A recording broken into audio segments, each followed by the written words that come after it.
मित्रों, मैं हूं बिस्मिल्लाह आफ्ताब आलम। आप देख रहे हैं उर्दू हिंदी नॉलेज चैनल। आइए करंट अफेयर्स के 20 क्वेश्चनों पर आज बात करते हैं फिर से। और इससे पहले के वीडियो अगर आपने नहीं देखे हैं तो आप प्लेलिस्ट में जाकर देख सकते हैं। 2022-23 का ये करंट अफेयर्स के क्वेश्चन हैं और 23 में होने वाले कोई भी एग्ज़ाम उसके लिए बहुत ही महत्वपूर्ण प्रश्न होंगे। तो सबसे पहले देखिए, कल मैंने 60 क्वेश्चनों तक बात कर ली थी, आज उसी के आगे बात करते हैं। देखिए 61 नंबर प्रश्न है कि ह्यूमन राइट्स वॉच द्वारा वर्ल्ड रिपोर्ट 2023 कौन सा संस्मरण, वो 33वां संस्करण है। ये 33वां संस्करण आपको याद रखना है। यहाँ से पहला प्रश्न है ह्यूमन राइट्स वॉच द्वारा वर्ल्ड रिपोर्ट। अगला प्रश्न देखिए, प्रश्न नंबर 62 है, 14वां ब्रिक्स शिखर सम्मेलन 2022 की अध्यक्षता किसने की है? तो और 2023 की कौन करेगा? दोनों एक ही बार में समझ लीजिए। 2022 की किसने अध्यक्षता की है ब्रिक्स शिखर सम्मेलन की? 14वां ये था, और 15वां जो होगा उसके 2023 में उसकी अध्यक्षता कौन करेगा? तो आपका आंसर होने वाला है 2022 की चाइना ने की है, और 2023 का जो संस्मरण है उसकी अध्यक्षता करने वाला देश अफ्रीका है।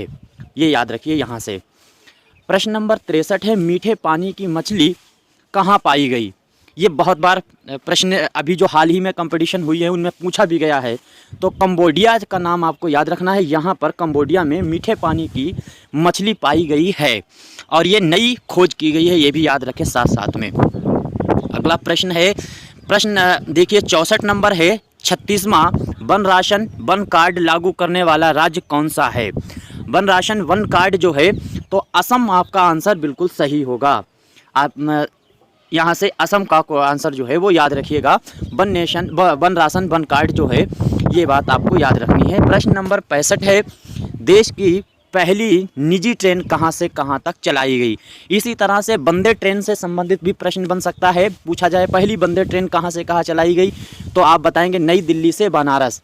और इस तरह से कुल मिलाकर अभी 4 ट्रेनें वंदे ट्रेनें चलाई गई हैं और 3 साल में 400 ट्रेनें चलाने का लक्ष्य रखा गया है, वो साथ साथ में याद रखें। तो जो है कोयम्बटूर से शिरडी तक चलाई गई पहली निजी ट्रेन कहाँ से कहाँ तक चलाई गई, तो ये आपको कोयम्बटूर से शिरडी तक या चलाई गई, शिरडी वाले बाबा जो हैं वहाँ तक चलाई गई है, ये आप यहाँ से याद रखिएगा। दोस्तों आपको क्वेश्चनों का लेवल देखकर ही लग रहा होगा क्वेश्चन कितने टॉप के हैं। मैं पूरी खोज करके इन क्वेश्चनों को आपके समक्ष रखने की कोशिश करता हूँ।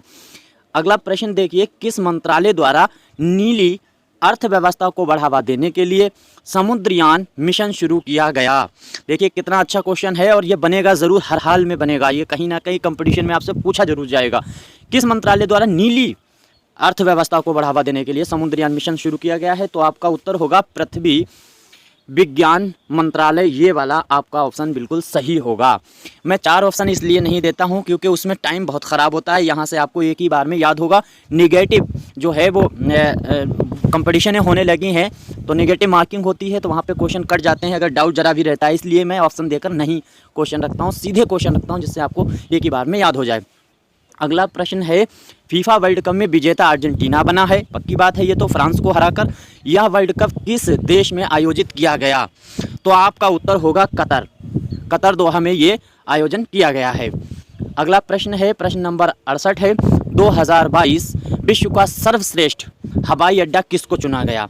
तो ये भी कतर का जो है किंग हमद जो अड्डा है, हवाई अड्डा एयरपोर्ट है, उसको विश्व का सबसे सर्वश्रेष्ठ हवाई अड्डा चुना गया है। और भारत का सबसे सर्वश्रेष्ठ अगर सर्वश्रेष्ठ पूछा जाता है तो आपका उत्तर होगा बेंगलोर हवाई अड्डा, जिस पे ब्लैक पगोड़ा उस पे स्टैचू बनाया गया है। आगे देखिए, अगला प्रश्न है, 2022 में मिस इंडिया वर्ल्ड वाइड का खिताब किसने जीता? तो खुशी पटेल ने। ये भी आपको हर हाल में याद रखना ही होगा। क्वेश्चन आपको इसको हर हाल में याद रखना है। मिस इंडिया वर्ल्ड वाइड 2022 का खिताब, तो मिस इंडिया जो है वर्ल्ड वाइड का खिताब है खुशी पटेल ने जीता है, ये बात आपको याद रहे।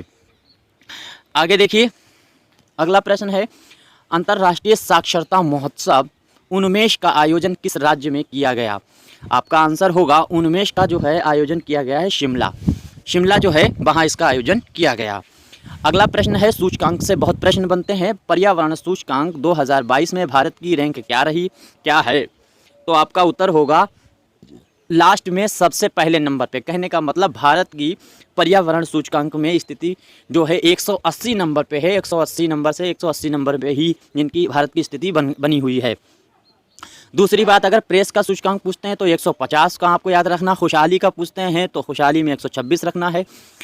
तो इस तरह से ये तमाम सूचकांक आपको याद रहें। अगला प्रश्न देख लीजिए।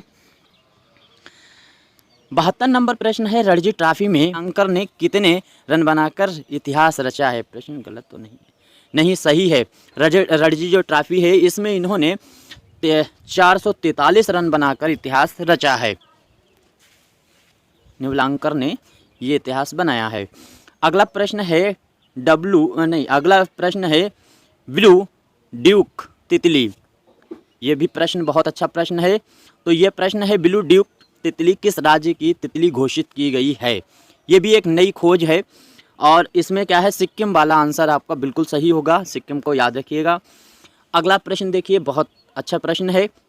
सिंगल यूज़ प्लास्टिक वाला बैग योजना किस राज्य में प्रारंभ हुआ? मतलब किस राज्य में यह योजना प्रारंभ हुई है? क्या है? सिंगल यूज़ प्लास्टिक बैग योजना। तो आपका जो है आंसर इसमें सही होने वाला है हिमाचल प्रदेश। हिमाचल प्रदेश का नाम आप याद रखें। ये प्रश्न देखिए, बहुत ही इम्पोर्टेंट क्वेश्चन है। हाल ही में शरद यादव का निधन हुआ।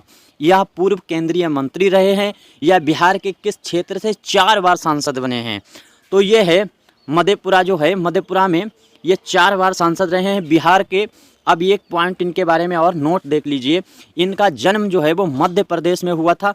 ये भी आपको याद रहे, मध्य प्रदेश में हुआ था। इन्होंने अपनी राजनीति जो है वो राजनीतिक करियर जो है वो बिहार में प्रारंभ किया।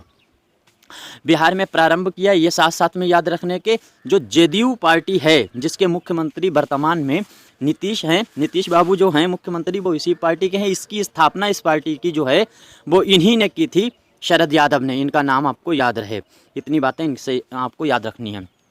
अगला प्रश्न है, सिरपुरकर जो लॉन्च कमीशन था उसका संबंध किससे था?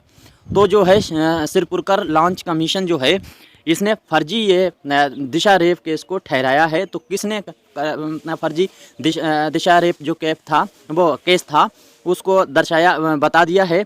तो ये इस जो है रिपोर्ट का नाम आपको याद रखना है। सिरपुरकर लॉन्च कमीशन जो है इसने इसको फर्जी एनकाउंटर साबित किया है। आगे देखिए, सूर्य के उत्तरायण होने पर कौन सा त्यौहार मनाया जाता है? तो आज जो त्यौहार है मकर संक्रांति का, आज 14 जनवरी 2023 का जो त्यौहार मनाया जा रहा है वो इस नाम से भी मनाया जाता है। उत्तरायण जो है उत्तरायण महोत्सव के नाम से भी मनाया जाता है और मकर संक्रांति के नाम से भी मनाया जाता है। अगला प्रश्न है, IPL 2022 15वां संस्करण में जो हुआ है, इस बार संस्करण 15वां मनाया गया, वो खेला गया। इसमें कुल कितनी टीमों ने भाग लिया? तो आपका उत्तर होगा 10 टीम। 10 टीमों ने भाग लिया है। इसमें विजय जो टीम रही है वो गुजरात रही है, राजस्थान को हराकर। और साथ में याद रहे, गुजरात और लखनऊ 2 नई टीमें इस बार खेली हैं। अगला प्रश्न है, ब्रेविंग ए वायरल स्टॉर्म इंडियाज़ कोविड-19 वैक्सीन स्टोरी। ये इतना लंबा नाम है जो आपको याद रखना है। यहाँ से यहाँ तक देख लीजिए। ये एक बुक है और ये बुक पूछी भी जा सकती है। ब्रेविंग ए वायरल स्टॉर्म इंडियाज़ कोविड-19 जो है ये वैक्सीन जो के नाम से बुक है। तो इसको किसने लॉन्च किया है ये पूछना जा रहा है, लिखा किसने ये नहीं पूछ रहे हैं। तो मनसुख मंडाविया ने इसको लॉन्च किया है, ये नाम आपको याद रखना है। आखिरी प्रश्न पे बात कर लेते हैं। प्रश्न नंबर 80 है, विश्व के पहले नैनो यूरिया तरल संयंत्र का उद्घाटन श्री नरेंद्र मोदी द्वारा किया गया, लेकिन कहाँ पे, किस राज्य में? तो आपका उत्तर होगा गुजरात में इन्होंने किया है। गुजरात का जिला अगर पूछा जाता है तो कारनौल जो है उसमें इन्होंने इसका उद्घाटन किया है। नैनो यूरिया तरल संयंत्र का उद्घाटन मोदी जी ने किया है।